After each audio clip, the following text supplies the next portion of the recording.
안녕하세요. 오늘 저녁은 빌립보 1장 3절에서 8절의 말씀을 가지고 은혜에 참여한 자라는 제목으로 말씀을 드리도록 하겠습니다. 먼저 빌립보서 1장 3절에서 8절을 낭독하겠습니다.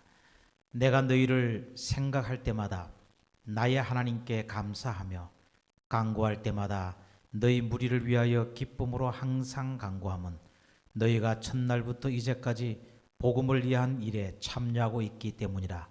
너희 안에서 착한 일을 시작하신 이가 그리스도 예수의 날까지 이루실 줄을 우리는 확신하노라. 내가 너희 무리를 위하여 이와 같이 생각하는 것이 마땅하니 이는 너희가 내 마음에 있음이며 나의 매임과 복음을 변명함과 확정함에 너희가 다 나와 함께 은혜에 참여한 자가 됨이라. 내가 예수 그리스도의 심장으로 너희 무리를 얼마나 사모하는지 하나님이 내 증인이시니라. 바울은 감옥 안에서 자신이 개척한 빌립보 교회에 대해서 좋지 않은 두 가지 소식을 듣게 됩니다. 그 중 하나는 어떤 사람들이 감옥에 갇혀 있는 바울을 폄하하고 있다는 내용이었습니다. 상황이나 입지가 괜찮을 때는 다른 사람들이 깎아내리는 것이 큰 상처가 되지 않지만 코너에 몰려 죽을 상황에 있는 바울로서는 참으로 속상할 일이었습니다. 그뿐 아닙니다. 또한 이 교회가 지금 내분의 위기에 처해 있다는 것입니다.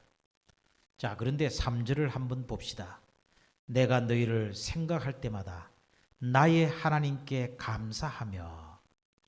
우리는 이러한 바울의 고백에 놀라지 않을 수가 없습니다. 빌립보 교회가 안고 있는 문제에도 불구하고 바울은 이 교회를 위하여 기도할 때마다 감사한다고 말하고 있습니다. 이러한 감사함은 어떻게 생겨난 것일까요? 내가 너희를 생각할 때마다, 이 구절에서 우리는 알 수가 있습니다. 감사의 기초는 바로 생각에 있습니다. 생각이라고 번역되어 있지만 정확한 번역은 기억입니다. 구약 성경에서 감사와 관련된 모든 구절들의 기초는 기억입니다.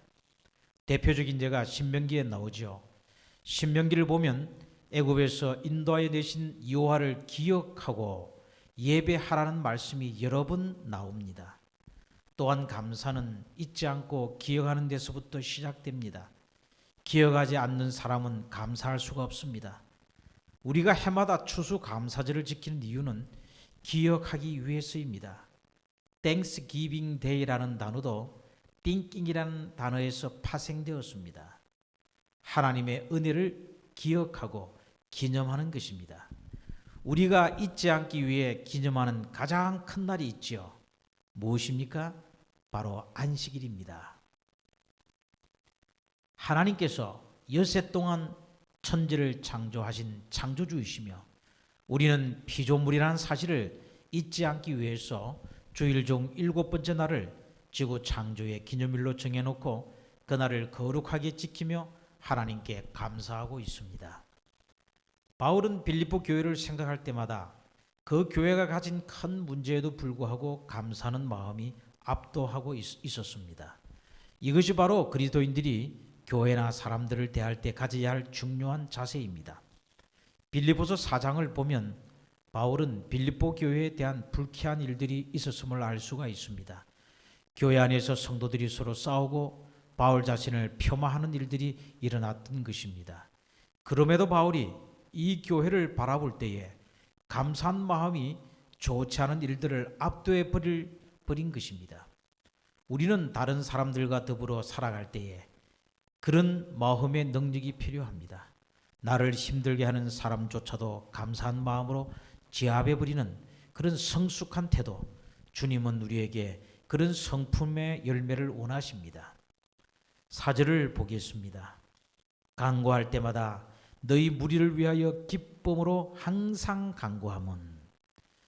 자, 여러분, 빌립보서는 기쁨의 서신이라고 불립니다.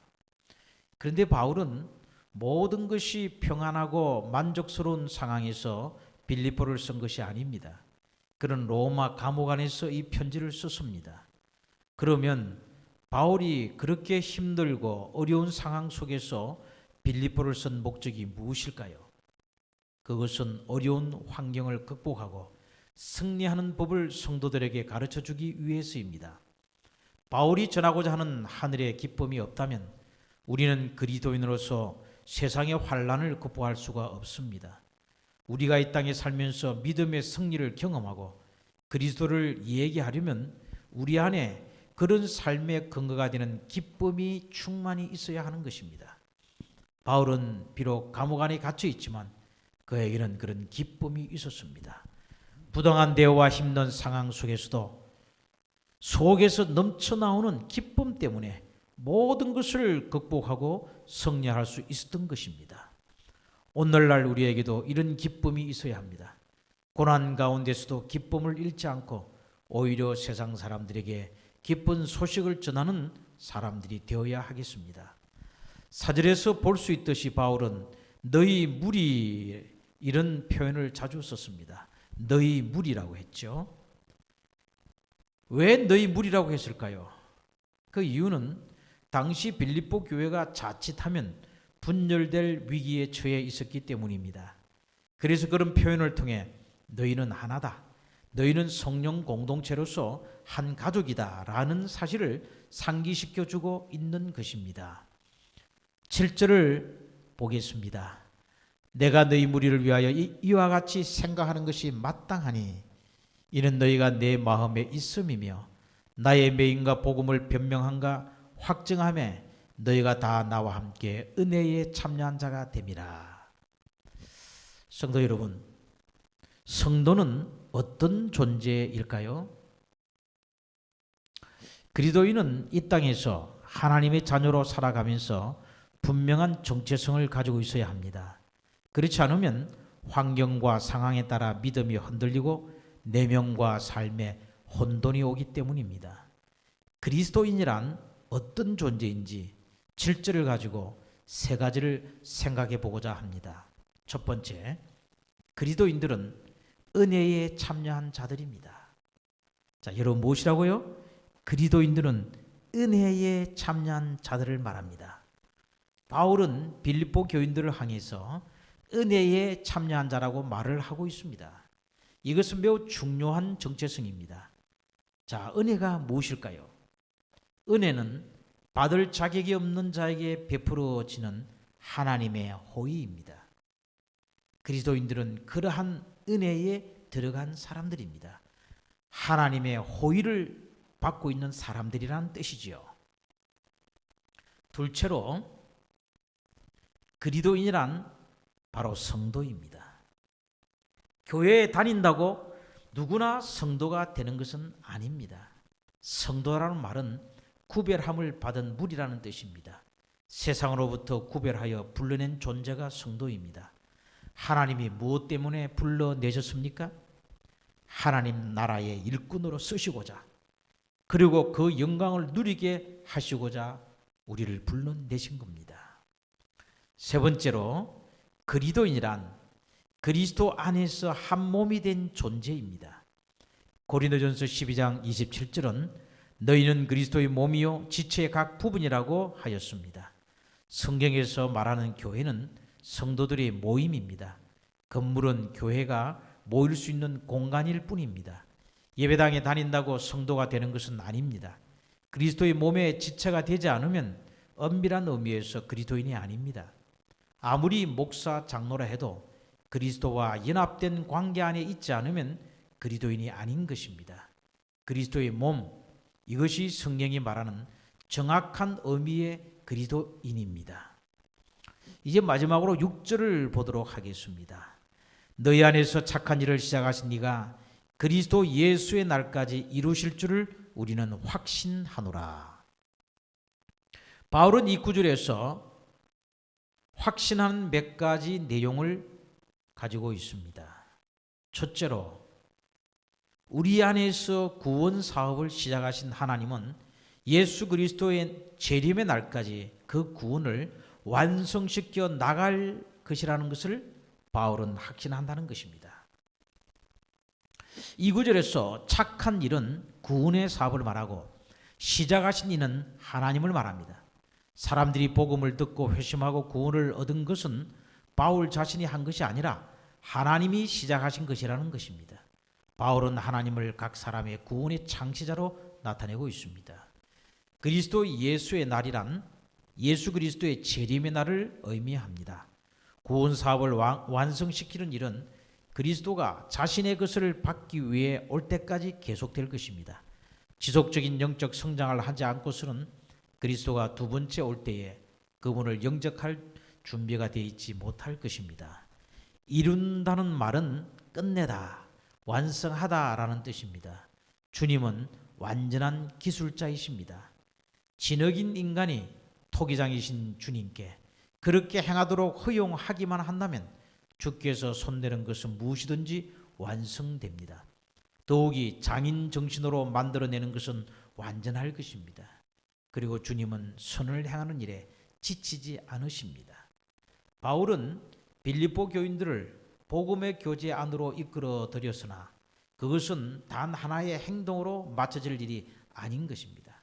그 일은 점차적으로 가장 확실하게 완성될 것입니다.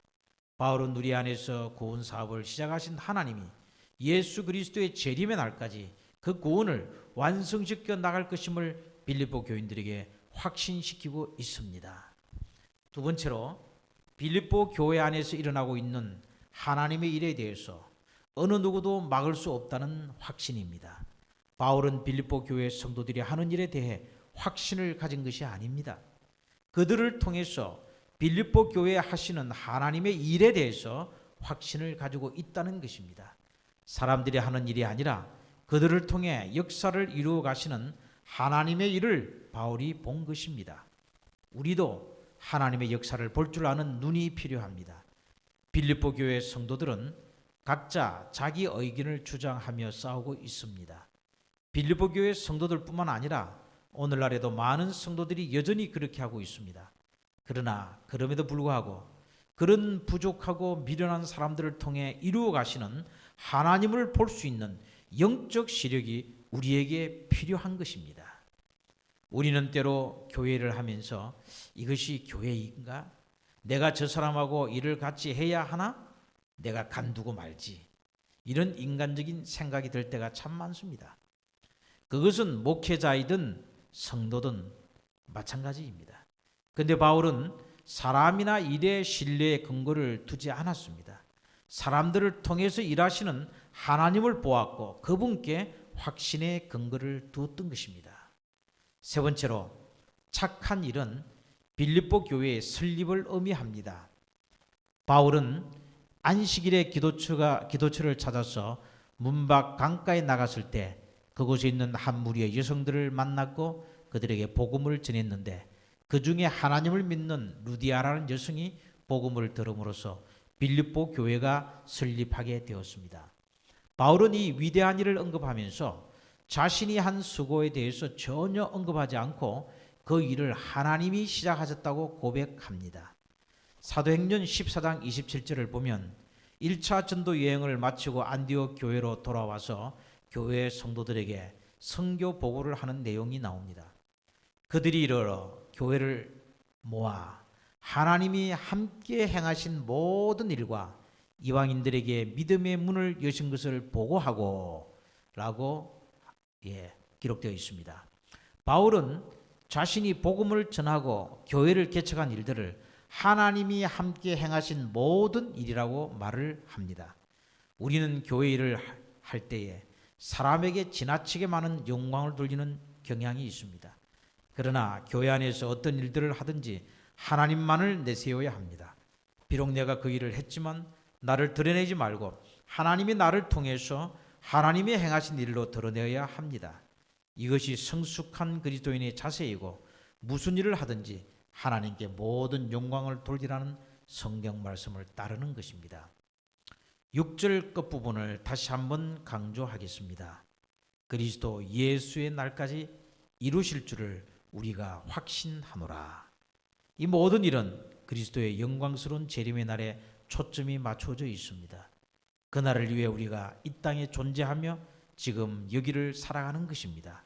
이것을 늘 기억하며 표대를 향하여 심차게 달려가는 성도님들이 되시기를 바라면서 말씀을 마치겠습니다.